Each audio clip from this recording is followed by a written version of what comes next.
அனைவருக்கும் கணித வணக்கம். இப்ப பார்க்க போறது 6ஆம் வகுப்புக்குரிய கணக்கு முதல் பருவம் விகிதம் மற்றும் விகித சமம். அந்த யூனிட்ல பயிற்சி 3ல் 1ல முதல் கணக்கா பார்க்க போறோம்.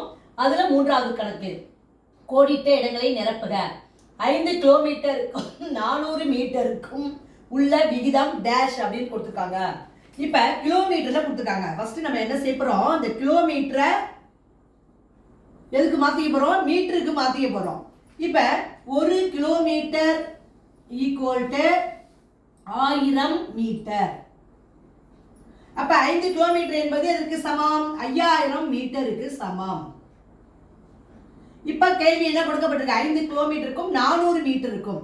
அப்ப 5000 மீட்டர் விகிதம் 400 மீட்டர். இப்ப நம்ம என்ன பண்ண போறோம், இந்த பூஜ்ஜியத்துக்கு இந்த பூஜ்ஜியத்தை சுருக்கிடுறோம், இந்த பூஜ்ஜியத்தை இந்த பூஜ்ஜியத்தை அடிச்சிடுறோம்.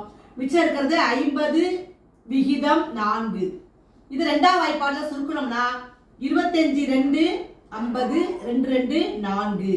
அப்ப ஆன்சர் வரக்கூடிய ஆன்சர் என்ன கிடைச்சிருக்கு, 25 விகிதம் 2.